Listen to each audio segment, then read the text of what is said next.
Olá, meu nome é Rafael Melícia e sou pós-graduanda em Gestão da Produção e Qualidade Sanitária em Serviços de Alimentação Coletiva, através da Faculdade Nova Esperança, Facene Mossoró. A temática de hoje será a fiscalização sanitária em unidades de alimentação pública e privada. O que veremos na aula de hoje? Conheceremos os conceitos e os aspectos importantes da fiscalização sanitária para a saúde pública. Veremos as legislações e RDC que são voltadas à fiscalização em ambientes de alimentação.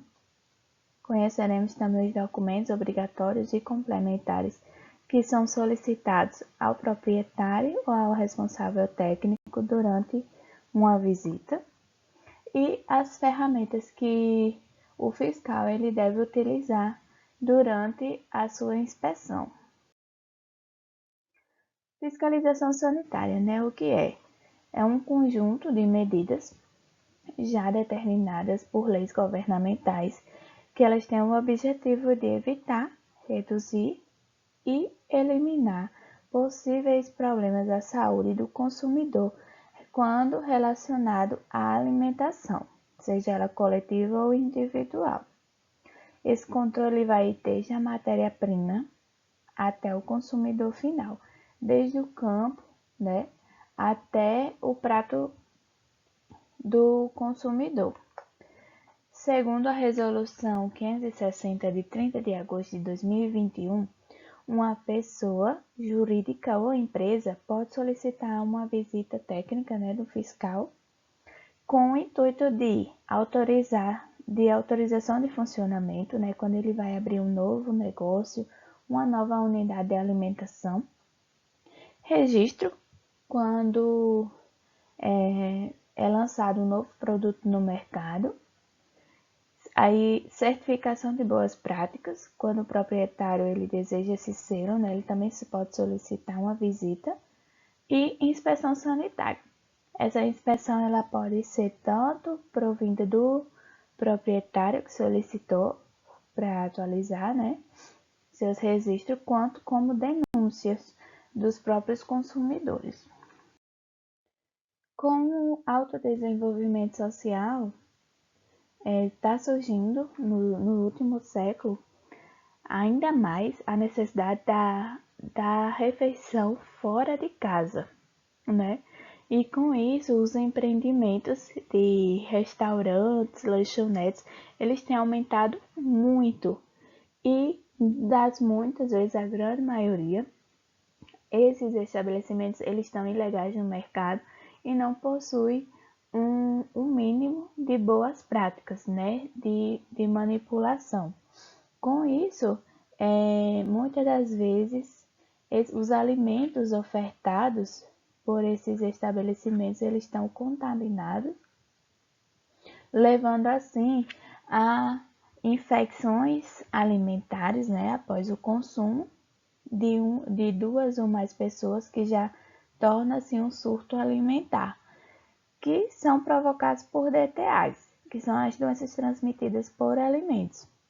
Após o consumo de um alimento contaminado, os principais sintomas são náuseas, diarreia, dores estomacais, vômito, certo? E quando esses sintomas são atingidos no grupo de risco, que são crianças, idosos, gestantes e pessoas imunodeprimidas, elas podem ocasionar até mesmo o óbito.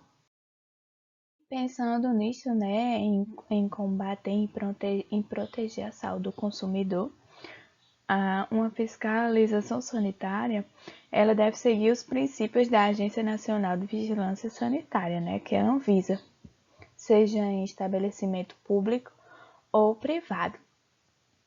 Em muitos estados, eles possuem documentos, legislações que nos orientam conforme o âmbito, né, o do estabelecimento ou o tipo do estabelecimento, seguirmos essas técnicas.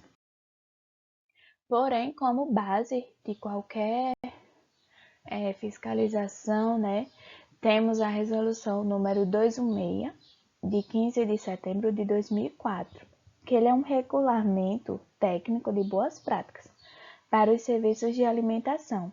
Ele vai nos dizer quais procedimentos o estabelecimento ele deve tomar, como é que devem ser suas instalações, como é que devem ser os manipuladores. É um regulamento técnico, né?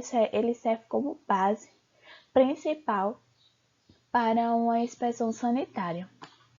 A RDC ela se aplica a todo estabelecimento que faça a distribuição, a preparação, o transporte, o armazenamento, o fracionamento e a manipulação dos alimentos prontos e preparados, né? Prontos para a entrega ao consumo. E que estabelecimentos são esses, né? Então, a gente pode estar falando dos bufês, padarias, cantinas, rotisserias, lanchonetes, confeitarias, comissarias, restaurantes, pastelarias, delicatesses, cozinhas industriais e institucionais. Lembrando que as comissarias, além de você utilizar a RDC 216, você deve complementá-la com as outras normas, padrões que foram feitas especialmente para este âmbito, né?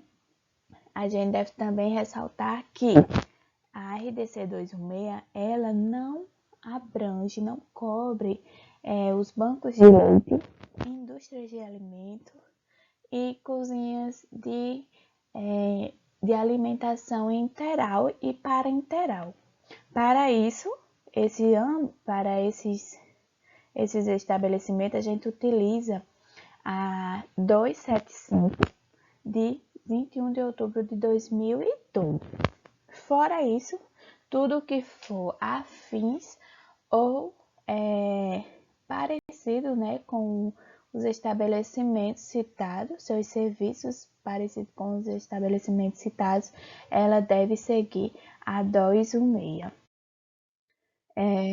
Essa mesma resolução nos orienta de como devem ser as edificações, instalações, equipamentos e utensílios, assim como a higienização destes, né?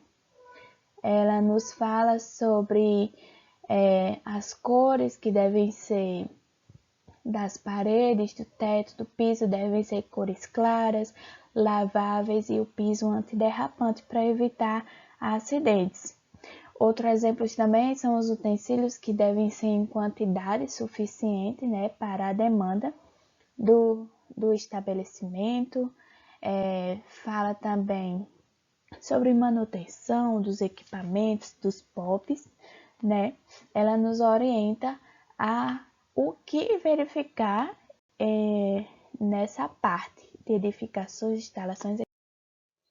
Fala também sobre o controle integrado de vetores e pragas, de como prevenir o surgimento dessas pragas, né, nos nossos estabelecimentos, assim como quais as empresas devem ser chamadas para fazer a detetização, né, deve ser uma empresa certificada, com produtos que não contaminem os alimentos, não prejudiquem a saúde do consumidor e várias regras a seguir, né?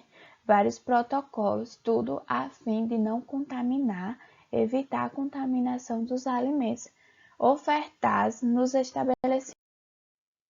Também fala sobre o abastecimento de água, que deve ser potável, né?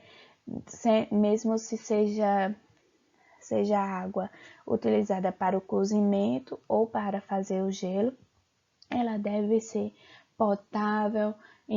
A cada 6 meses a caixa d'água deve ser limpa, deve ser feita a vistoria, a qualidade microbiológica dessa água, todo um controle, né?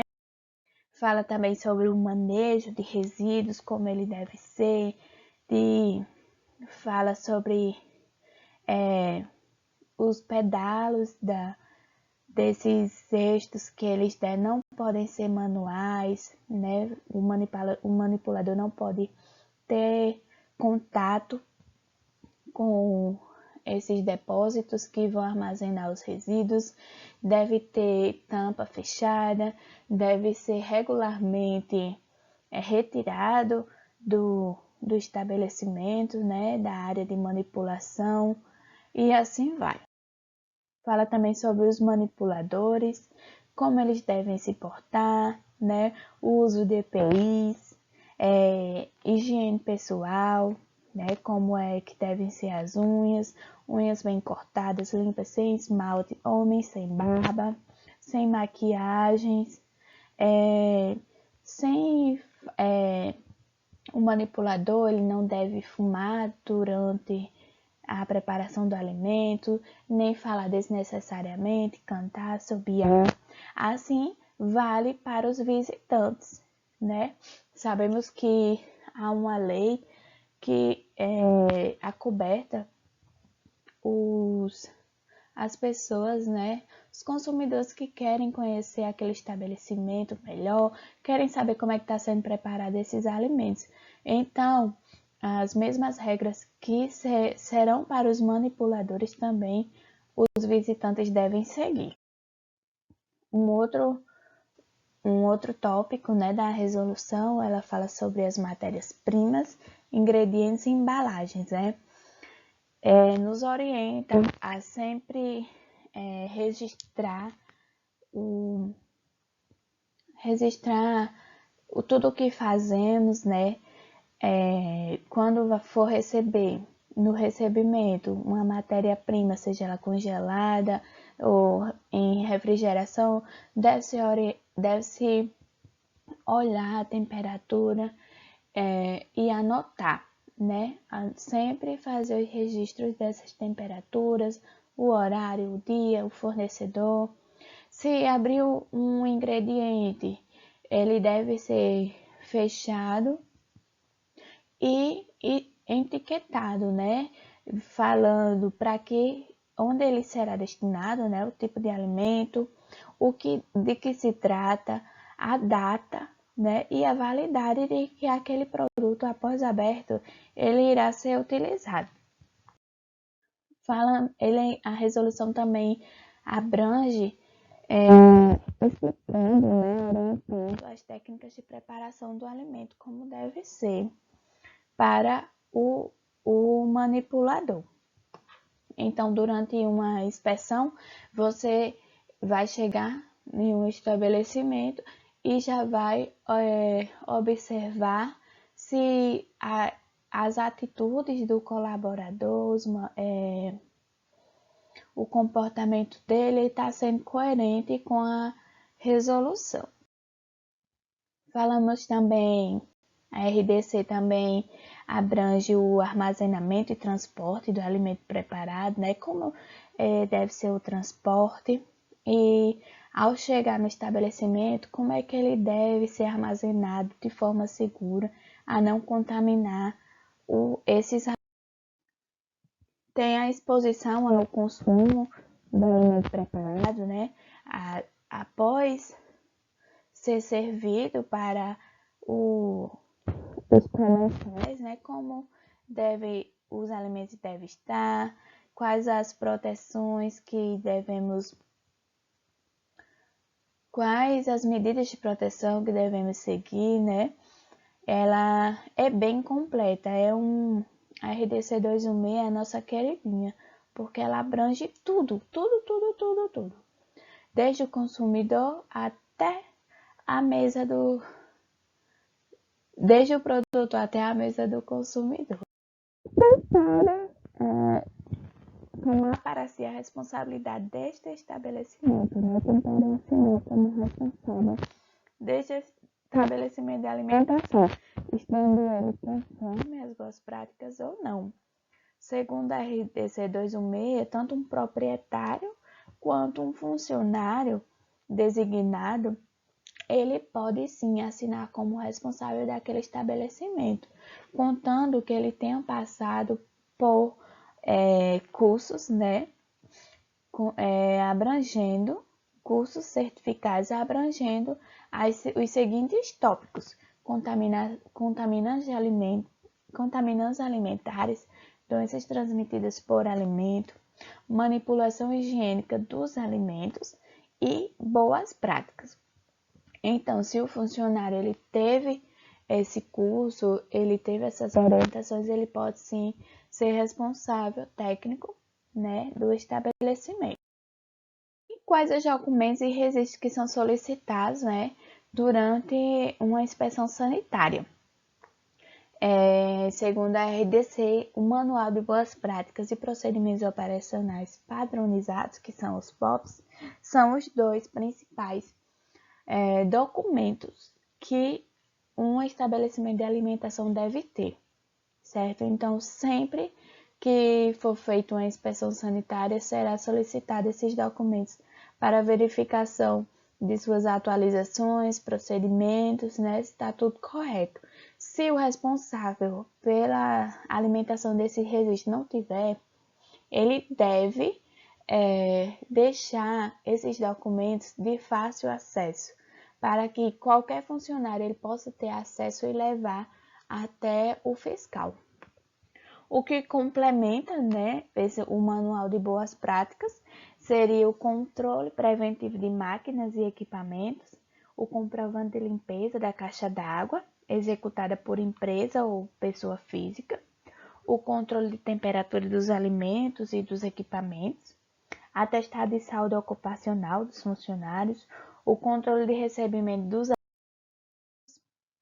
programas de prevenção de acidentes de trabalho, registro de limpeza de equipamentos, seja a coifa, caixa de gordura e etc., laudos de análise de potabilidade da água, laudo de análise de alimentos, né? O comprovante de controle químico de pragas, realizados por empresas especializadas. Então, estes formam um conjunto de documentação de registros que devem estar contidos no Manual de Boas Práticas. E os POPs, eles devem estar de modo visual, certo? Podem estar posicionados conforme cada orientação de um POP, por exemplo, na cozinha, como se limpa a geladeira. Então, esse POP ele vai estar próximo à geladeira. Um POP ele deve ser simples, certo? Mas bem objetivo. Então, tendo esses documentação, esses registros, essas placas nos estabelecimentos, né? Sempre lembrando ao manipulador o que ele deve fazer, como agir, esses formam os documentação e registros principais que será solicitado e verificado se está conforme ou não. Para isso, como são muitas informações, como é que um fiscal ele vai fazer todas essas anotações, vai lembrar de olhar, verificar cada item? Fazemos o checklist, certo? Existe o checklist, que é uma lista das coisas importantes, né, que devem ser verificadas, como por exemplo aqui, o checklist da RDC 216. Então, vai ter, por exemplo, edificações, instalações, equipamentos e imóveis. E cada um vai falando o que deve estar acontecendo no ambiente, né, do estabelecimento. Ao lado vai ter sim, se está conforme, não, se não está conforme, e NA é quando não se aplica. Não tem esse procedimento aqui, não precisa ter esse momento, essa avaliação aqui nesse estabelecimento, não se aplica a ele. Então, de forma rápida, fácil e precisa, a gente utiliza o checklist. Podemos retirar da internet, né? Esse como eu estou lhe mostrando, e devemos, né, preparar um conforme o próprio estabelecimento, né, personalizar. Esse que eu estou mostrando serve mais como se você vai uma vez, 2 vezes no estabelecimento. Mas para o responsável técnico que estiver lá, é viável, né? Fazer um checklist personalizado para aquele estabelecimento.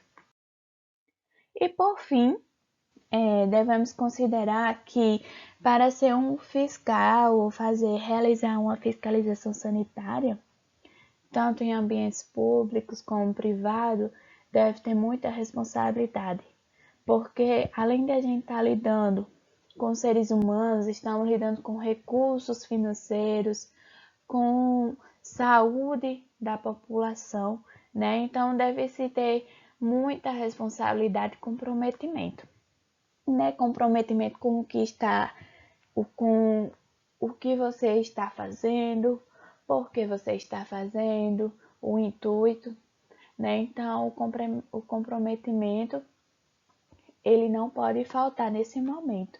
Ética, porque muitas das vezes aparece situações inusitadas em alguns estabelecimentos que você não espera e você deve lembrar da ética, né? Tanto quanto não sair espalhando, falando o que está acontecendo naquele estabelecimento, o que você viu, o que você não viu, ignorou, né? Evitar coisas não profissionais, né? Atitudes não profissionais. Assim como é sabido que vem algumas propostas de estabelecimentos que não estão conformes e que eles querem passar na inspeção, muitas das vezes é solicitado dinheiro, né, ou prestação de serviço em troca daquela inspeção ser aprovada. Porém, a ética deve prevalecer. Uma boa conduta, né? Você saber quem você é, saber a sua importância, né? Saber respeitar as pessoas, saber conversar com as pessoas. Lembrar que manipulador não é seu amigo, né? E nem inimigo. Vocês estão lá para ajudar um ao outro, né? Um depende do outro. Então, saber separar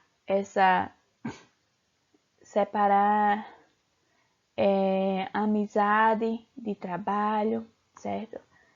Ter empatia pelas pessoas, saber que os manipuladores de alimentos estão ali, estão cansados, estão exaustos, estão sob pressão, então ter empatia por eles, né? Fazer o que tem que ser feito, orientar da forma que deve ser orientada, mas sempre levando em consideração o clima operacional, o ambiente, o que está acontecendo, certo?